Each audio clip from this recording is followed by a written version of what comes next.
Hello बच्चों, let's read the question. Question कहता है explain why halides of beryllium fume in moist air but other alkaline earth metals halides do not. देखो, इस question में आपका की कॉन्सेप्ट क्या रहेगा? अगर हम यहाँ पे की कॉन्सेप्ट की बात करते हैं तो हैलाइड्स में हैलाइड्स तो कोई भी हो सकती है, जैसे कि क्लोरीन, ब्रोमीन, फ्लोरीन, है ना, कोई भी हैलाइड हो सकती है, आयोडाइड। तो हम यहाँ पे क्लोरीन का एग्जांपल लेके समझ लेते हैं, ठीक है।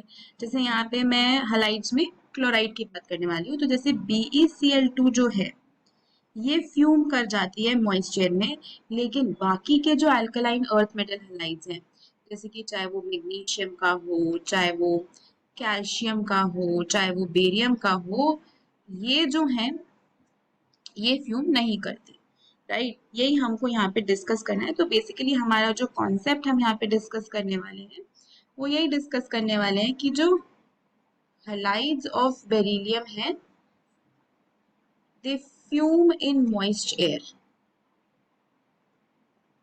मॉइस्ट एयर या मॉइस्चर यानी कि वाटर की हम बात करेंगे।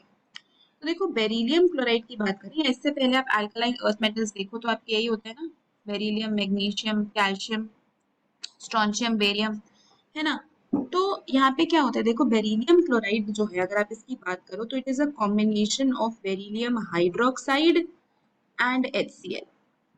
मतलब ये एक वीक बेस है और HCl एक स्ट्रॉन्ग एसिड है, राइट। जबकि बाकी की अगर हम बात करें, जैसे यहाँ पे अगर मैग्नीशियम का हैलाइड बनेगा तो वो मैग्नीशियम हाइड्रोक्साइड और एक स्ट्रॉन्ग एसिड, जैसे अगर मैं मैग्नीशियम फ्लोराइड की बात करूँ तो ये एक स्ट्रॉन्ग एसिड है, स्ट्रॉन्ग बेस है, और HCl एक स्ट्रॉन्ग एसिड है। तो Sb रिप्रेजेंट कर रहा है स्ट्रॉन्ग बेस, Sa रिप्रेजेंट कर रहा है स्ट्रॉन्ग एसिड, राइट। तो ये W भी वीक बेस हो जाएगा, strong acid will be Sa। तो हमने ये एक्रोनिम बना लिया है यहाँ पे। तो देखो क्या होगा कि ये स्ट्रॉन्ग एसिड स्ट्रॉन्ग बेस का है। इसी तरीके से कैल्शियम का भी जो क्लोराइड बनेगा CaCl2 वो कैल्शियम हाइड्रोक्साइड और HCl का होगा, जो कि एक स्ट्रॉन्ग बेस और स्ट्रॉन्ग एसिड है दोबारा से। तो जैसे जैसे हम नीचे जाते हैं तो क्या हो रहा है यहाँ पे कि इनके जो हलाइड्स बनेंगे, इनके जो क्लोराइड्स बनेंगे, उनका जो नेचर है वो न्यूट्रल होता जाएगा, है ना। क्योंकि स्ट्रॉन्ग बेस स्ट्रॉन्ग एसिड के कॉम्बिनेशन से बनने वाले जो सॉल्ट्स होते हैं वो न्यूट्रल होते हैं, और न्यूट्रल सॉल्ट्स का हाइड्रोलिसिस नहीं होता। जबकि यहाँ पे अगर आप देखो तो ये वीक बेस और स्ट्रॉन्ग एसिड का सॉल्ट है, मतलब इसका एसिडिक नेचर ज्यादा है, तो इसका हाइड्रोलिसिस अंडरगो होता है। और जब ये वाटर के साथ रिएक्ट करता है तो आपके पास बेरिलियम हाइड्रोक्साइड और HCl मिलता है, और फ्यूम्स आपको HCl के बनने की वजह से मिल रहे हैं, राइट। तो ऐसा ही होता है आपके पास।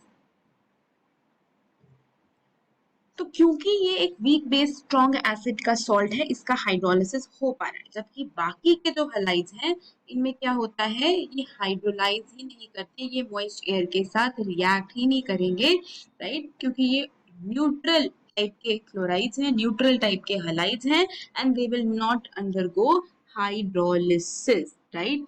वाटर के साथ हाइड्रोलिसिस नहीं अंडरगो करते हैं न्यूट्रल सॉल्ट। तो यही रीजन है कि बेरिलियम के जो हैलाइड्स हैं वो फ्यूम करते हैं मॉइस्चर में, बिकॉज HCl बन रहा है हाइड्रोलिसिस पे, लेकिन बाकी के जो है वो नहीं करते क्योंकि वो न्यूट्रल हैं, दे डू नॉट हाइड्रोलाइज। तो यही इस क्वेश्चन का आंसर है। Hope you understood it well. Best of luck.